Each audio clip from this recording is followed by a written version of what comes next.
Le 2 août 14, le jour de la déclaration de la guerre, donc vous aviez 16 ans à l'époque. 16 ans. J'étais encore chez le père Stemler. Mon patron était allemand. J'étais encore chez le père Stemler. Stemler, oui, à Paris. Donc là, à cette époque-là, vous travaillez dans une usine. Chez un petit patron. Chez un petit patron. Qui pratiquait le paternalisme. Oui. Ça se faisait, les Allemands pratiquaient le paternalisme. On peut y aller. Et alors, ce 2 août 14, vous avez un souvenir comment le jour de la déclaration de la guerre? Je me souviens que j'ai entendu des gens qui montaient le fond du temple en criant « à bas la guerre, à bas la guerre, à bas ». J'avais parlé à celui qu'on considérait que le neveu du père Stemler qui était considéré comme un contremaître, quoi. Il m'a dit « bien sûr qu'on ne veut pas la guerre, mais si on est attaqué, il faut se défendre ». Hein? Donc il y a des gens qui criaient « à bas la guerre ». À bas la guerre, à bas la guerre, à bas. Alors que quand on regarde les images ou quand on relit les journaux, on a l'impression que tous les Français disaient « la guerre, hurrah hein ». Parce que, en fait, tout le monde non. Ça, c'est quelque chose, je n'avais pas entendu encore ça. Vous avez entendu des gens qui disaient... Oh là là, oui, oh là là, je comprends. Ouais. Et puis Émile, qui était donc le nouvel de mon patron, il a dit bien sûr, mais si on est attaqué, il faut se défendre. D'accord. Donc vous avez vu, donc vous aviez 16 ans, vous voyez les hommes, les militaires, vous avez vu les régiments partir traverser Paris pour repartir? Non, parce que maman m'avait emmené. J'avais une tante qui habitait Montgeron. Et j'ai vu passer des dragons qui partaient par le bateau de la Marne. Mais je ne comprenais pas, moi. Ah oui. Je comprenais rien du tout, ce truc-là, moi. Mais j'ai vu passer des dragons qui chantaient. Et ils chantaient des chansons que je ne répéterai pas. Des chansons de soldats. Ah, Guillaume la crapule, viens donc ici longtemps. Oui, d'accord. Déjà à l'époque. Des dragons qui venaient de Melun. Ah oui, d'accord. C'était le génie de Gallieni, c'est un génie colossal. Oui. Parce que les Allemands descendaient vers Paris, ils les a pris à revers. Ils les a pris à revers, oui. C'est un génie colossal. Donc la bataille de la Marne, en septembre 14, vous en avez un souvenir, vous étiez jeune à l'époque, mais ça avait frappé les consciences. Ah, mais oui. Alors lui, moi, après je l'ai lu. Je l'ai lu. Il a occupé le plus de hauteur qu'il a pu. Il les a attaqués par derrière. Et il écrit lui-même dans ses mémoires, Volkluck n'a pas été moindrement surpris quand il a su qu'on était attaqué. C'est vrai. Et alors, pas de ravitaillement, pas de bouffe, pas de munitions. Coincés. Ils sont vivement fait demi-tour. Tout à fait, tout à fait. Et alors, donc, vous, on va y revenir, mais vous partez à la guerre en 18, c'est ça? En 18. Non. Donc de 14 à 18, pendant 4 ans, vous avez, vous avez fait quoi entre l'âge de 16 ans et 20 ans? Vous avez travaillé? Oui. Et comment vous viviez la guerre tous les jours, vous? Comme un gamin. Comme moi j'étais jeune. Vous aviez conscience, vous aviez de la famille, des frères à la guerre? Oui, mais mon frère avait 12 ans plus que moi, mais il avait été réformé. Il avait été réformé. Et quelle perception on a quand on a 16-18 ans ce que maman me disait, quand je suis parti à 16h17, elle m'a dit « Tu feras ton devoir, tout ton devoir, mais pas plus ton devoir ». Mais je n'avais pas des réflexions très profondes. Je n'avais pas de pensée très profonde, moi. Ouais. Donc vous êtes parti en avril, enfin non, vous avez été mobilisé en avril 17. Le 16 avril 17. D'accord. Au 5e régiment d'infanterie à Mamers. Au 5e. Au 115e. 115e de Mamers, d'accord. À Mamers. Donc là, vous allez dans l'infanterie. Oui, c'est ça. Alors, ce qui va nous intéresser, c'est suivre votre parcours. Donc là, vous avez quel âge? Vous avez 19 ans? J'ai 18 ans et demi, ma photo est là-bas. Vous avez 18 ans et demi? Oui, j'ai 18 ans et demi. À l'époque, on partait à 18 ans. Oui, c'est ça. Je suis parti à 18 ans et demi. Donc vous arrivez au 115e d'infanterie. Et alors, tout de suite, le général nous a fait un discours. Il a dit, ceux qui n'aiment pas les gradés doivent monter en grade. Chaque fois qu'ils monteront d'un grade, ils diront ça de moins pour obéir. Enfin, mieux dit que ça, le général. Oui. Alors là vous faites ce qu'on appelle, vous faites vos classes, c'est 4 mois de classe de BIFA. 4 mois? Oui, 4 mois, de pousse-caillou. D'accord. Après, à ma mère, c'est ça? À ma mère, oui. D'accord. Élève caporal. Élève caporal. D'accord. Et puis, quand il y a des marches de nuit, parce que petit à petit, on nous chargeait, on nous apportait on nous chargeait les sacs, pour nous entraîner. Ouais. Alors, moi, comme j'ai jamais dépassé 1m63, les grands étaient devant, ça faisait des secousses dans la colonne. Alors, un jour, je ne pouvais pas, je portais malade, quoi. Alors, je me rappelle que je suis arrivé voir le major, et puis il m'a dit, de quoi souffres-tu? Des pieds, monsieur le major. Parce que je lui ai raconté l'histoire des secousses. Il m'a dit, mais tu peux pas marcher avec ça, tu as les pieds plats. Ça n'était pas vu, personne ne s'en était aperçu qu'on s'était à l'vision. Alors, proposé pour changement d'arme, exode de service, et je suis passé au au banc qui était à cette époque-là traîné par des chevaux. J'ai fait 4 mois de classe de cavalerie.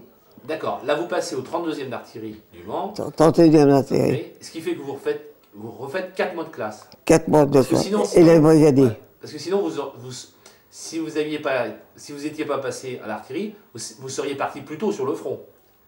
Ah non. Non, parce que le général Foch, à l'époque c'était Joffre, ils étaient très économes des troupes françaises. D'accord.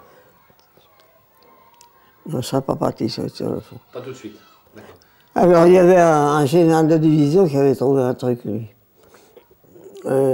Parce que c'était, je ne sais plus lequel, qui avait interdit qu'on envoie à la classe 18 au casse-pipe. Alors, il nous a fait mettre, il nous a cassé des cailloux. Et il nous a cassé avec une massette et des lunettes. Et puis tous les jours, on ne devait pas partir au front, sauf les volontaires. Sauf les volontaires. Alors tous les jours, il y avait un officier qui nous a demandé quels sont les volontaires pour partir au front. Quand on a cassé des cailloux pendant 3 semaines, on était 3 copains, on va être séparés, alors on va partir ensemble. Alors on a été volontaires pour partir. J'étais volontaire pour partir au front. Je ne pouvais donc pas ramener ma séance. Hein? Et puis on a été séparés quand même. Ouais. Et vous savez ce qu'ils sont devenus, vos copains? Comment? Vous savez ce que vos copains sont devenus? Non, j'ai perdu le but. Vous avez perdu. Ouais. Chacun connaissait son petit secteur. Oui. Surtout que je n'avais pas de pensée profonde à 18 ans et demi. Oui, d'accord. 19 ans et demi, quand je suis allé au front. Hein?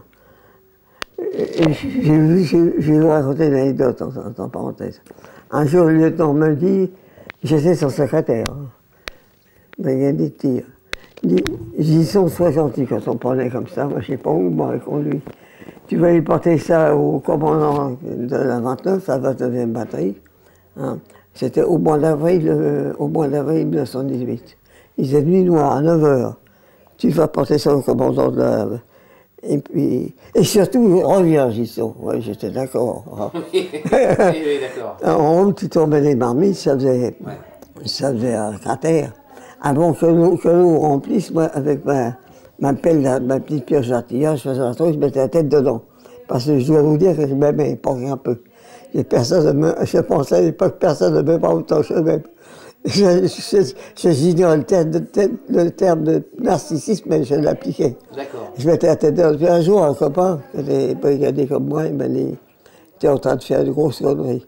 Parce que dans la terre, il reste des gaz délétères. Ah, oui. Tu vas te faire boucher. Ah, oui. Et j'ai été gazé à pas me faire comme ça. Vous avez été un peu gazé? J'ai été gazé. J'ai vomi très boyau, là. Ah oui. Ouais. Alors j'ai été revoir le major. Il était très gentil, très poli. Il dit, as-tu dégueulé? On était distingués dans les tranchées. Ça va. Hein. Je ne peux pas t'évacuer, on a trop de pertes. Au bout de 2 mois, on avait perdu 50% de notre effectif. En 2 mois?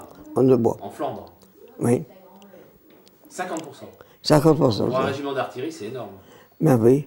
Mais nous, on avait de très bons canons, 75, c'est une merveille. Ouais.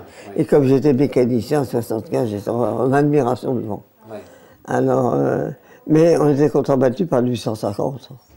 Oui, c'est du gros. Ah ouais. Ouais.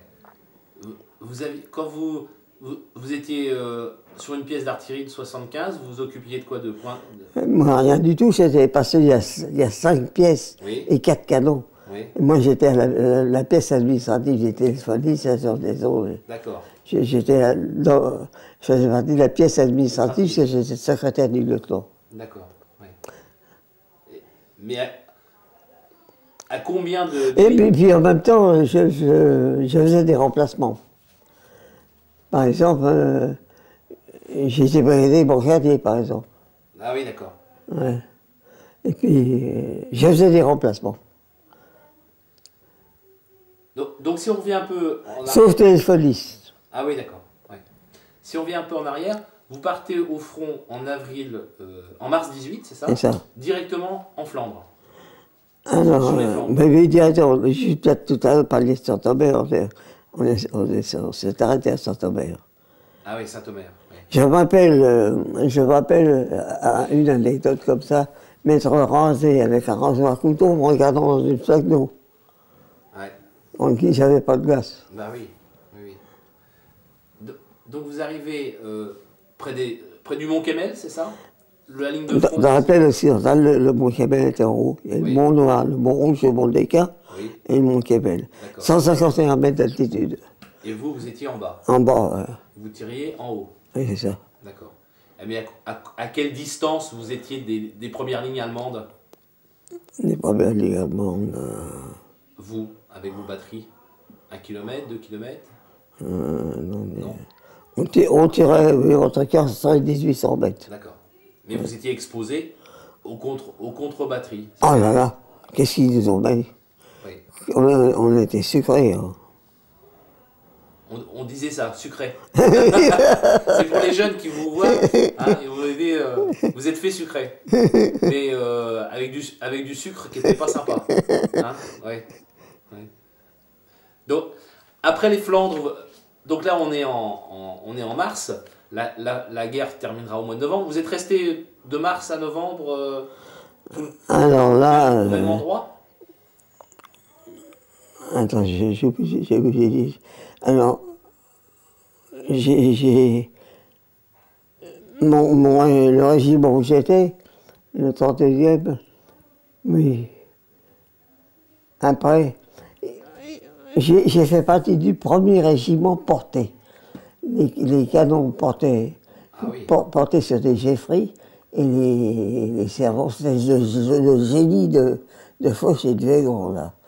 Et les servants, on faisait 100 km dans une nuit. Ah, ils étaient sur des camions? Oui, parce qu'on avait comme voiture pour se passer avec mon lieutenant, le modèle T de Ford.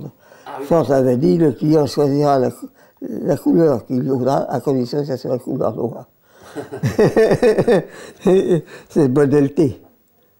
On est monté avec ça. Alors on arrivait avec un camion de munitions. D'accord. On tirait, on épuisait notre machin. Ouais. Alors, moi j'y comprenais rien. Après j'ai su que c'était pour tromper Ludendorff, qu'ils attaquent. Et quand ils arrivaient, ça faisait déplacer les troupes, ça gênait énormément. Je ne savais pas moi à l'époque, j'obéissais aux ordres reçus. Bien sûr.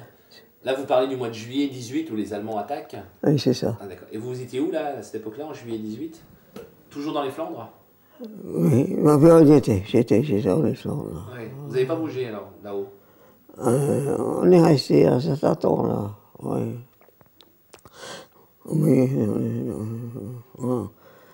Ah oui, on est resté jusqu'à l'attaque du 18 juillet. Voilà, c'est ça. Ouais. Le 18 juillet. Et on n'a jamais reculé.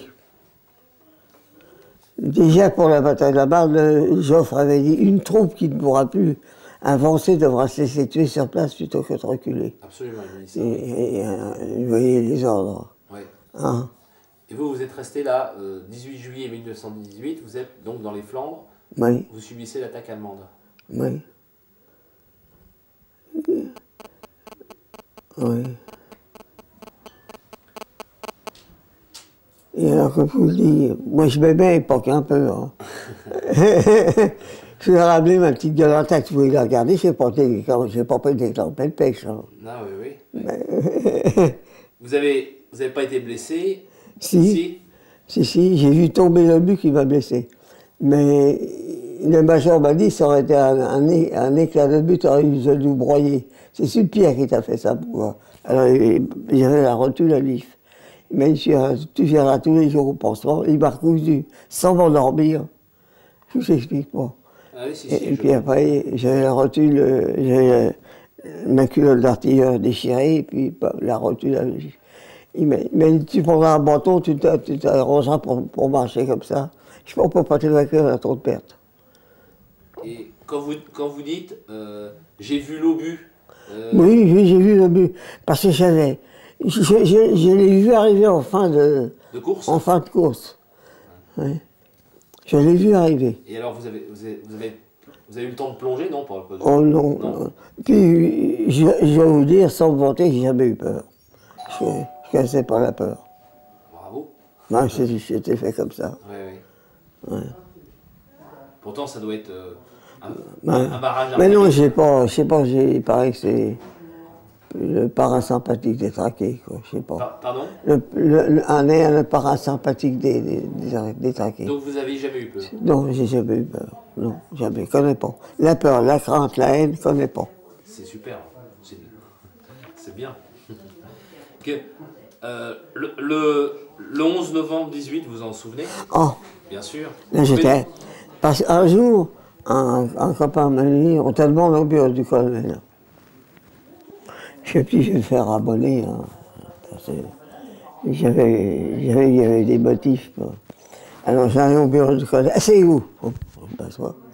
Vous allez répondre à quelques questions. Alors, une question de géométrie, de trigonométrie, une question d'histoire, une question de géographie. On gérera vos écritures après une courte composition française. Je rends mes copies. Et on me dit, vous pouvez disposer. J'ai mis les boubois, moi j'ai pas demandé mon reste. J'avais pas assez un examen. Je ne savais pas. Et un jour, un copain vient me sauter sur le poil, il me dit, tu pars en permission, mais le temps m'avait sucré quand même une semaine de permis. Un jour, on lui avait demandé de donner des sondes balistiques à des ploucs, j'étais au 253e artillerie, qui savaient à peine écrire. Alors il racontait des grosses armeries, mais j'étais plus calé en balistique que lui. Parce qu'on ne savait pas quoi faire, les officiers de dragons et cuirassiers. Des hommes magnifiques, inutilisables en artillerie. Hein?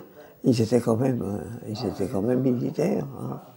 Alors, celui-là, c'est un noble cheval, justement. Alors, Gilson, je parle. Je dis, oui, mon lieutenant, mais vous vous trompez. Là, il m'a sucré une semaine de permis. Vous avez sucré votre permis. Et donc le 11 novembre 18, vous êtes où alors? À Fontainebleau. Ah oui, vous êtes à Fontainebleau. Il fallait avoir 12 pour être élève aspirant, j'ai piqué 12,3. Parce que j'ai reçu bien l'examen, mais alors ça aurait été un autre là. Ouais. À Fontainebleau, là, il ne tombait pas d'obus. Hein. Non.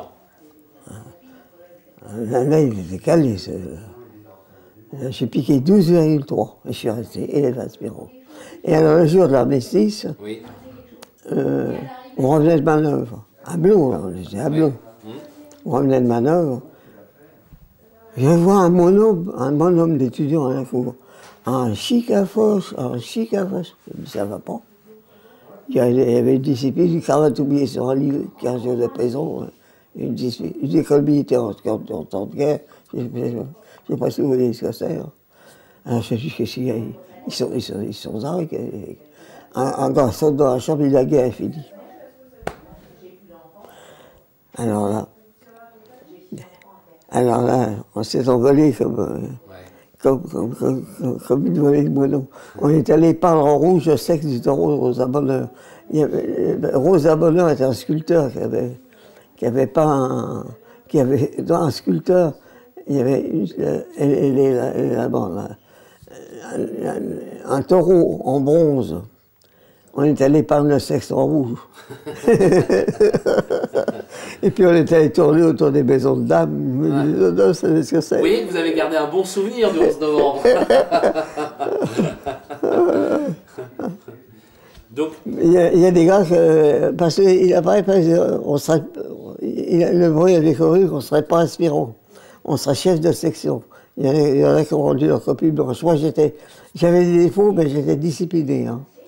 Alors moi j'ai pas rendu mes copies blanches. J'ai continué mon petit train comme je croyais devoir le faire. Ah oui, je lui ai dit, mon maman m'a dit, tu feras ton devoir, tout ton devoir, pas plus ton devoir. Oui. Mais mon devoir, j'y tenais. D'accord. Ouais. Alors, ça s'est passé comme ça. Vous avez un souvenir particulier? Quel est le souvenir le plus terrible que vous avez de la guerre sur le front? Quand j'étais brigadier Boncadé. Quand J'étais brigadier Boncadé, je faisais un remplacement. Alors, des gars de l'artillerie lourde, ils avaient, sur un hangar, il y avait un gars qui dirigeait les tirs des artilleries lourdes qui étaient derrière nous. Et le gars, il avait pris un éclat dans les reins. Hein, et il était tombé. Il a fallu le transporter au petit poste pour... alors, vous voyez, j'avais pris un copain. Parce qu'après 35 ans, peut-être les gars à l'arrière. Ils ne résistaient pas. Ils avaient de la famille, ils parlaient de leur famille. Ils étaient casse-pieds. Alors. Hein, ils étaient mariés. Alors, à partir de 35 ans, on les mettait aux cuisines. Alors là, j'étais brigadier. Et puis le gars, il avait un éclat dans les reins. Et il gueulait. Il gueulait tout ce qu'il savait. Puis tuez-moi. Bah oui, il pas question de tuer un poilu. Hein. Et puis on l'a conduit au petit poste. Et puis il a été soigné. Et nous, on s'est fait la balle. Et un jour, je rencontre c'est un sous-officier. Hein. Je rencontre des gens de son régiment. Et j'ai dit, le margiatel qui s'est venu. Mais il dit des brigadiers. Des brancardiers français l'ont sauvé, il est guéri. Hein? C'est bien. Oui, c'était nous. C'était vous. Là, c'est le plus mauvais souvenir que j'ai eu. Ouais. Avec le pauvre gars qui... Ah, il fallait le faire pisser. Ouais. Le major dit, il faut qu'il pisse. Oh là. Ah, le gars, il gueulait, il fallait voir sa braguette, il fallait le faire pisser. Et le major dit, il faut qu'il pisse absolument. Ouais. Hein? Ça, c'était tragique. Là. Alors, aussi, une histoire, là, les premiers chars. Oui, les premiers chars, oui. Les premiers chars. Allemands? Un jour, oui, les premiers chars, c'est les chars français, là. Les Saint-Chamond. Oui, Saint-Chamond. Saint-Chamond, oui. Saint-Chamond, un jour, au front, là, il y avait un sous-off qui était appuyé sur son char, il pleurait. Il avait toute la batterie de cuisine, là, il pleurait. C'est pas possible, ça. Qu'est-ce qu'il y a marché? Tous mes copains sont tués, je suis seul survivant. Les Boches ont sorti leurs canons de leurs abris, ils nous ont tiré dessus à bout portant. Tout le monde, on était attaqués au poignard. Alors, ils racontaient tout ça. Alors, ça m'avait influencé. Alors. Ouais. Ça m'avait influencé. Ils s'étaient battus au corps à corps. Pour des artilleurs, c'était pas courant. Non, c'est sûr. Ouais. On touchait toutefois, on avait un revolver et un sabre. Ah oui. On avait quand même un sabre. Le sabre, il a servi du jour de Badien. J'ai vu des chiens mais les chats, non. Les chats, il restait une demi-heure, après, ils s'appelaient lapin. Un coup de sabre, décapité, il s'appelait lapin. Et on le bouffait, le chat. Quasiment sans bouffer, quand on restait quasiment sans bouffer. Bien sûr, bien sûr. Au moins, il fallait secouer les barbaques pour faire tomber les blocs, les asticots qui étaient dedans. On se pense en lait. Oh là. Hein? on n'imagine pas ça. C'est bien que vous nous le racontiez parce que les jeunes de maintenant ne s'imaginent pas ce que vous avez enduré entre le feu déjà, mais sinon, mon grand-père me disait des journées à Verdun sans boire et sans manger, ça vous est arrivé aussi? 4 jours. Combien? 4 jours. 4 jours. Pas sans boire. Ouais. Parce qu'on envoyait des copains avec des bidons chercher le pinard. Ouais. Et j'ai eu à chanter celle-là à fond. Parce que dans les boyaux, casse-toi la gueule par terre, mais ne va pas renverser le pinard. Le pinard. Sacré le pinard. Ah, alors, on envoyait des gars chercher avec des bidons chercher le pinard. Ils arrivaient à la position titubant un peu, ils se traitaient tous les noms d'oiseaux en arrivant. Hein? Ah, oui. Donc, quand vous avez enfin, la guerre est finie, comme vous venez de nous le raconter. Tout à l'heure, avant de commencer, on parlait des Allemands. Et vous me disiez, j'ai pas de haine des Allemands, au contraire, je suis très heureux de ce qui se passe entre la France et l'Allemagne. À l'époque, pendant la guerre, les Allemands, comment vous ressentiez ça? Fermement noir. J'y avais pas de pensée profonde. Ouais. Mais chef, c'est tout. D'accord. Il n'y avait pas de haine pour les Allemands? Non, aucunement. Bon, j'ai jamais connu. Ouais. J'ai pas connu de gars au front. Chacun pensait à sa petite couenne. Oui. Hein? Vous en avez vu de près des soldats allemands, des prisonniers? Oui, des prisonniers. Des prisonniers? On pensait au moins, ceux-là, ils n'étaient pas embusqués, ils se sont fait poirer. Oui. Hein? Ils se sont fait poirer, ils n'étaient pas embusqués, ceux-là. Et ils étaient comment? C'était des gars comme vous? Oui, des pauvres poilus, quoi. Ouais. Ah. Et oui, donc à la fin de la guerre, vous n'étiez pas dans les tranchées, donc il n'y a pas eu... Parce que, oui, vous étiez loin du front, vous, à la fin de la guerre. Donc vous les avez, les Allemands, vous les avez vus prisonniers? Prisonniers, ouais. Ils vous parlaient? Vous avez parlé avec eux? Ben, j'ai étudié l'allemand au cours du soir. Oui. J'ai toujours suivi les cours du soir. Alors j'ai quelques bon, ben non, moi je suis abstenu. Non, ça ne me regardait pas. C'était pas mon truc. Je n'avais pas su dans ce sujet-là. Parce que j'étais discipliné. Hein. Et qu'est-ce que vous diriez maintenant aux générations qui sont là et aux générations futures? Qu'ils ont la chance. Voilà. Que c'était une belle époque, que je suis partisan de l'Union franco-allemande, que c'est magnifique ça. Monsieur le Président de la République a dit c'est le peuple frère. Moi j'avais une tête de l'âge, j'ai dit je préfère leur sœur. Hein? C'est vrai, vous l'aviez déjà dit. Je préfère leur sœur. Mais c'est magnifique, et c'est magnifique cette automobile. J'ai connu les Renault à 2 pattes, moi. Oui. Hein? Donc, vous avez connu, si on quitte un peu la guerre, le message c'est, vous avez connu 3 siècles. Comment vous avez vécu tout ce changement de technique entre 1898 et maintenant? Je dois vous dire que ça va vous paraître très prétentieux. L'amour du travail. Et je vais vous raconter des anecdotes à ce sujet-là. Mon patron gagnait énormément d'argent. Il était allemand, mais il gagnait énormément d'argent. Il avait loué une loge à la Comédie Française. Et un jour, il avait envoyé sa famille au théâtre. Et un jour, sa famille arrive. Qu'est-ce que vous avez vu? On a vu ça, ça et l'autre. Mais moi, vous n'êtes pas amusé autant que moi, car moi, j'ai travaillé. Oui, madame, moi, j'ai plus que vous, car moi, j'ai travaillé. Hein?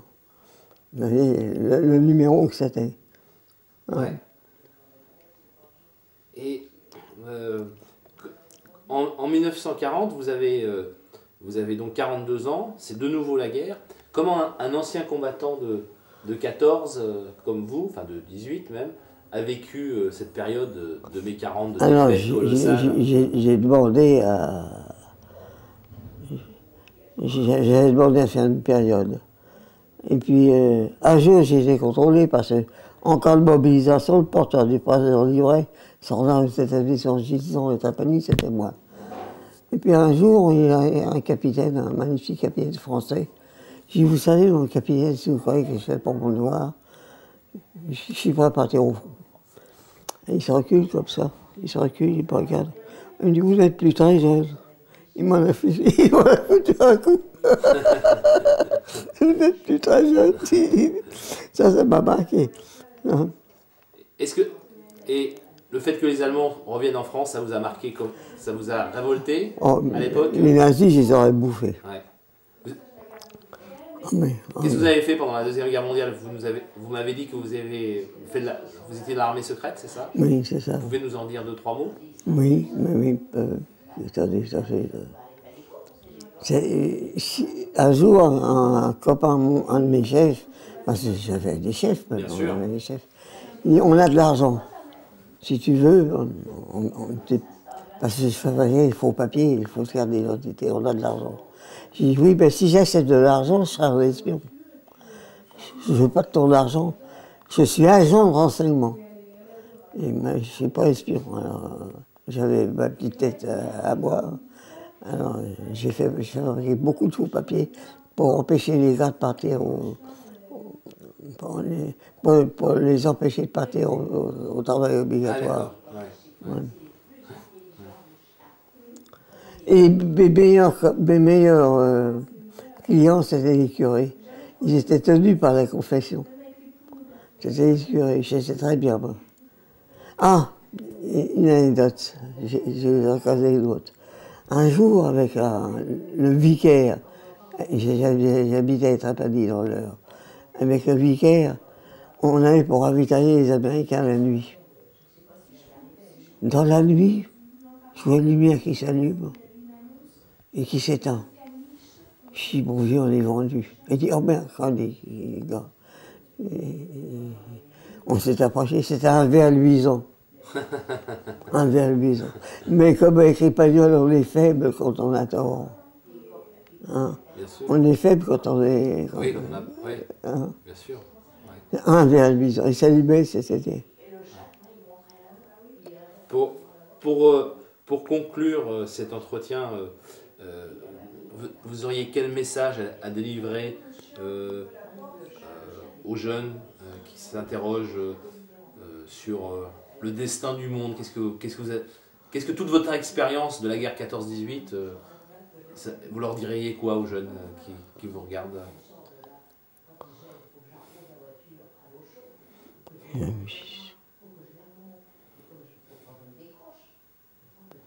Qu'ils ont la chance de vivre cette époque-là. Mais c'est le président de la République, je vous l'ai dit, les peuples frères. Travailler. Travailler, prenez de la peine, c'est le fond qui manque. C'est travailler. Et l'amour du travail. Travailler. Vous finirez par... Une fois, j'ai eu un chagrin d'amour, j'ai 17 ans. J'ai dit à maman, elle m'a dit, tu n'as qu'à travailler. Ton chagrin d'amour passera, mais le fruit de ton travail te restera. Hein?